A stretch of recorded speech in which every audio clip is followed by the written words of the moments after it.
So, good afternoon, class. So, I am your teacher for today, and for this afternoon, we will tackling about the problem-based learning. So, but before that, what is problem-based learning? So, when we say problem-based learning, it is a student-centered approach where learners gain knowledge by working together to solve real-life problems. So, problem-based learning is a student-centered teaching approach where learning begins with a problem. So instead of simply listening to a discussion or a lecture, the students actively engage in solving real life or realistic problems. So this method encourages learners to think critically, to ask questions, and to work together to find solutions.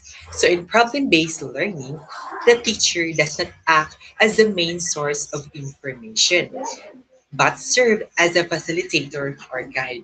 So the teacher will present a problem and supports the students as they explore what are the possible answers to that problem. So the students will take their responsibility for their own learning by researching, by discussing, by brainstorming, or by applying what they know and what they learn. So this process will help them develop critical thinking or independence and confidence within themselves. So there are benefits of problem-based learning. So the first one is develops critical thinking. So in this, the students will analyze problems, will think deeply, and make better solutions to find what is the better problems to that solutions. So next is encourages active learning. So it encourages active learning. The students will take an active role in the learning process. So the students will in groups, so will they collaborate, they will engage and cooperate actively. So next is builds collaboration skills. So in this, the students work in groups and learn teamwork and cooperation because they brainstorm ideas and they share knowledge to each others and they cooperate within the class. So the next is real world application. So the students solve real world problems, making learning meaningful. So they will think deeply and they will learn through exchanging information, exchanging knowledge within their classmates. So the last for the benefits is improves communications. So because the students will share ideas, they will listen to others, and they will discuss and present their solutions confidently. So if there are benefits, there are also challenges. So the first one for challenges is time consuming. So in problem-based learning, it takes more time compared to traditional teaching methods because it needs active participation.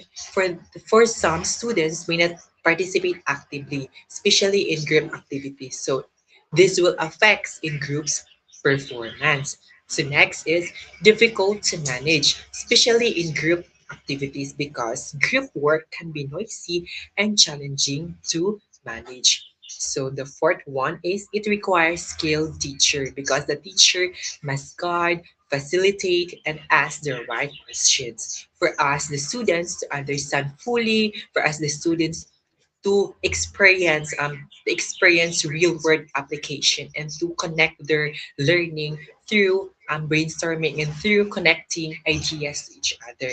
And last is for the challenges is not suitable for all topics because some topics need direct instructions and may not fit in problem-based learning.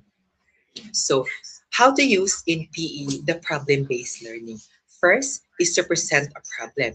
So, the students give present a problem. So, it will give students a situation related to sports, fitness, dance, or genres, or games rather. So, for examples, how can we make a traditional game more active and enjoyable? So, the next steps for that is form a groups. So the students will divide into small groups so they will discuss and cooperate. So this develops teamwork, communication, leadership, and decision making. So the third one is let students investigate.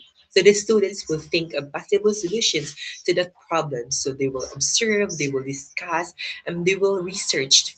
And also it will practice movements or strategies. So the role of the teachers is to guide students, to ask questions, and to monitor safely. And lastly is to encourage participation. So the fourth one is perform or task solutions. So the students apply their ideas through activities or demonstrations. So for example this is they will create drills, they will modify game rules and performing strategies in a mini game. And lastly is designing fitness exercise that will suit their capabilities. So the last is reflection and evaluation.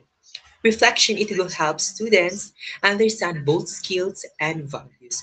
So the students will ask what worked well, what difficulties did they encounter, or how did they group solve the problem. So that's all for this afternoon. Thank you, class.